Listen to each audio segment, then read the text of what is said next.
संख्या वाढलेली आहे आणि अनेक लोकांचे जीव गेलेले आहेत, मुलांचे गेलेत, मुलींचे गेलेत आणि खूप भीतीचं वातावरण विशेषतः महाराष्ट्रातल्या अनेक भागात नावच घ्यायची म्हटलं तर पुणे जिल्हा, अहिल्यानगर जिल्हा, नाशिक जिल्हा, कोकणचा आपला रत्नागिरी आणि तिकडचाही काही भाग असा वेगवेगळ्या भागामध्ये जिकडं बिबट्यांची संख्या वाढते आहे। ही संख्या वाढलेली असताना ह्याच्यावर काय बंदोबस्त करायचा म्हणून तातडीची आज मुख्यमंत्र्यांनी मीटिंग आयोजित केलेली होती आणि त्या मीटिंगमध्ये ताबडतोब काही गोष्टी अशा आहेत की त्या तातडीनं सुरू करण्याची गरज आहे। आम्ही त्या एरियामध्ये शाळा 9:30 ते 4 असं टायमिंग ठेवलं आहे की जेणेकरून साधारण दुपारची वेळ असतानाच मुलं घरी यावीत संध्याकाळच्या आत, हा एक त्याच्यातनं निर्णय घेतलेला आहे। दुसरं म्हणजे तिथले पिंजरे आणि बाकीच्या कामाला जसं पुण्यामध्ये 11.5 कोटी रुपये दिले तसं अहिल्यानगर, नाशिक आणि त्या सगळ्या भागामध्ये जो काही निधी लागेल तो तातडीनं उपलब्ध करून देण्याच्याबद्दलच्या सूचना देण्यात आलेल्या आहेत। ह्याबद्दल तिथले SP, पुण्याच्या जवळचे CP यांनी पण गस्त वाढवावी अशाही पद्धतीच्या सूचना आजच्या मीटिंगमध्ये देण्यात आलेल्या आहेत। केंद्र सरकारशी बोलून त्यांना जे काही बिबटे पकडायचे वनताराला पण विनंती केलेली आहे की आम्ही इकडं बिबटे पकडून तुमच्याकडे काही पाठवतो, परंतु त्यांच्याकडे इतके बिबटे सामावून ते घेऊ शकणार नाही, म्हणून जुन्नरच्या परिसरामध्ये माणिकडोहला एक बिबट्यांचं केंद्र निर्माण केलेलं आहे। तशा पद्धतीनं 2 सेंटर ही बिबट्यांची सुरू करायची आणि त्याच्यामध्ये हे बिबटे पकडून ते तिकडं न्यायचे, त्याच्यामध्ये ठेवायचे। दुसरी गोष्ट, फॉरेस्ट डिपार्टमेंटला विचारून जे नरभक्षक आहेत ते बिबट्यांना गोळी घालण्याची परवानगी घ्यायची आणि काहींना परवानगी दिलेली आहे, तशा पद्धतीनं त्यांचा बंदोबस्त केलेला आहे, परंतु खूप मोठ्या प्रमाणावर भीतीचं वातावरण आहे। आणि त्या भागामध्ये शेतकऱ्यांना आता तर सोलरवर वीज आपण देतो, परंतु अजून जुन्या ज्यांच्या मोटारी इलेक्ट्रिकवर असतील त्यांना दिवसा वीज त्या बिबट्याप्रवण भागामध्ये देण्याच्याबद्दलची पण निर्णय आज मुख्यमंत्र्यांच्या अध्यक्षतेखाली झालेल्या मीटिंगमध्ये घेण्यात आलेला आहे। आणि ते जे 2 सेंटर सुरू करायची त्याचा प्लॅन इस्टिमेट ताबडतोब करायला सांगितलेलं आहे। त्याला काहीतरी 60 एकराच्या पुढं जागा लागते, पण ते सेंटर फॉरेस्टमध्येच सुरू करायचे आहेत। फॉरेस्टला तशा प्रकारची जागा उपलब्ध आहे आणि ते बिबटे पकडून त्याच्यामध्ये ठेवायचे। त्याचा बाकीचा जे काही असेल तो खर्च देखील केंद्र सरकार आणि राज्य सरकार मिळून, त्या फॉरेस्ट डिपार्टमेंट मिळून त्याच्यातनं मार्ग निघेल।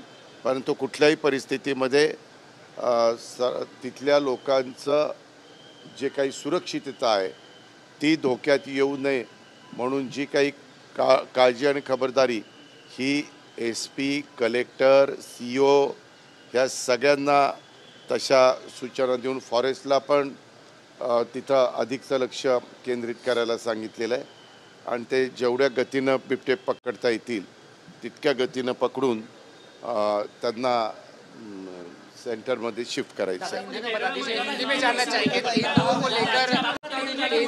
हां, ऐका, आज ती पण चर्चा झाली। त्याच्या संदर्भामध्ये आपण केंद्र सरकारला अशी विनंती करतोय की काही प्राणी असे आहेत की ज्यांना तुम्ही मारू शकत नाही, परंतु काही प्राणी त्याच्यातनं काढले तर मला त्याचं एक एक्झॅक्ट नाव सांगता येईना तुम्हाला, तर त्यांना मग तुम्हाला मारता येतं। तर तशा पद्धतीने हे बिबटे सगळे जंगलात वाढलेले नाही, हे ऊसामध्ये त्या नर मादीला त्यांचा म्हणजे मादीला झालेली पिल्लं ही वर्षामध्ये साधारण 4-4 पिल्लं एक मादी घालते आणि त्याच्यातनं 8 पिल्लांची पैदास वर्षभरात होते आणि त्याच्यामुळे हे प्रमाण इतकं वाढलं आहे। तिथं पाणी आहे, तिथं ऊस आहे, ऊसातला पहिला त्यांना जागा आहे। आज फॉरेस्ट डिपार्टमेंटचे लोक असे सांगत होते की हे बिबटे जंगलातले बिबटे नाही आहेत, ह्यांची मुळातच पैदास ही ऊसाच्या शेतामध्ये झालेली आहे आणि त्यांचं वावरणं त्याच परिसरामध्ये असल्यामुळं आता त्या भागातले कुत्री असतील किंवा जे काही त्यांचं अन्न आहे तशा प्रकारचे प्राणी तिथले संपलेले असल्यामुळं ते बाहेर येऊन कुठं शेळीवर हल्ला कर, वासरावर हल्ला कर, इथं कुत्र्यांच्यावर हल्ला कर, अशा प्रकारचं त्यांचं हे सगळं चाललेलं आहे. आणि म्हणून त्याच्या संदर्भामध्ये ताबडतोब ज्या काही गोष्टी करण्याची गरज आहे आणि प्रत्येकाचा जीव वाचवण्याची गरज आहे त्या सगळ्याच्या बद्दलचे निर्णय आज मुख्यमंत्र्यांच्या अध्यक्षतेखाली असणाऱ्या बिबट्याच्या आढावा बैठकीमध्ये घेण्यात आलेले आहे.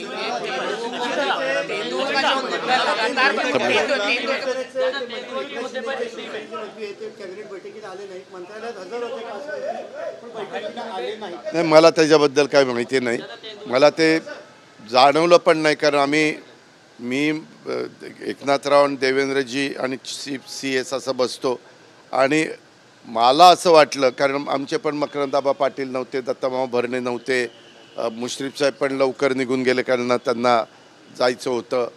तर माझा असा समज झाला की आज छाननी आहे, म्हणजे ह्याची अर्जांची 288 नगरपालिका आणि नगरपंचायतीची, आणि त्या छाननीमुळं संख्या रोडवली का काय असा माझा अंदाज होता, म्हणजे मला वाटत होतं. परंतु नंतरच्या काळामध्ये मी त्या मिटिंगमधनं इकडं निघून आलो आणि नंतर काही पत्रकार मित्रांनीच मला ते विचारलं की असं काही झालं आहे का, पण मला खरोखरीच आतमध्ये असं काही जाणवलं नाही. तर मी लगेच एकनाथरावनं विचारलं असतं की एकनाथराव, म्हणजे मी त्या अँगलने कधी बघितलं पण नाही, कारण सगळे असे वेगवेगळ्या त्यांच्या प्रोटोकॉलप्रमाणे जागा ठरलेल्या असतात आणि त्या पद्धतीने आम्ही बसलो होतो. मित्र पक्षांकडून एकमेकांकडे घेतलेल्या नगरसेवकांकडून ह्याच्यामधून नाराजी नाट्य रंगलेलं आहे. ऐका, आमच्या कोण, एक मिनिट, प्रत्येक जण आपापला पक्ष वाढवण्याचा प्रयत्न करत असतो आणि निवडणुकीच्या काळात हे प्रमाण मोठ्या प्रमाणावर वाढतं. तिकीटं देण्याच्या निमित्तानं वाढतं, अध्यक्षाची उमेदवारी देण्याच्या निमित्तानं वाढतं आणि त्याच्यातून आज मुख्यमंत्री आणि एकनाथराव शिंदेसाहेब आणि बाकीचे सहकारी, मी तिथं नव्हतो पण बसले होते अशी नंतरची मला माहिती, कारण आज आमचे पायाभूत सुविधेची पण मीटिंग होती, आमची ते बिबट्याच्याबद्दलची पण बैठक होती, बरेच आमदार VCवर पण जॉईन झालेले होते, त्या वेगवेगळ्या जिल्ह्यातले सगळे अधिकारी वर्ग पण तिथं हजर होता. पण त्याच्या संदर्भातली बैठक काहीतरी झाली असं माझ्या कानावर. धन्यवाद.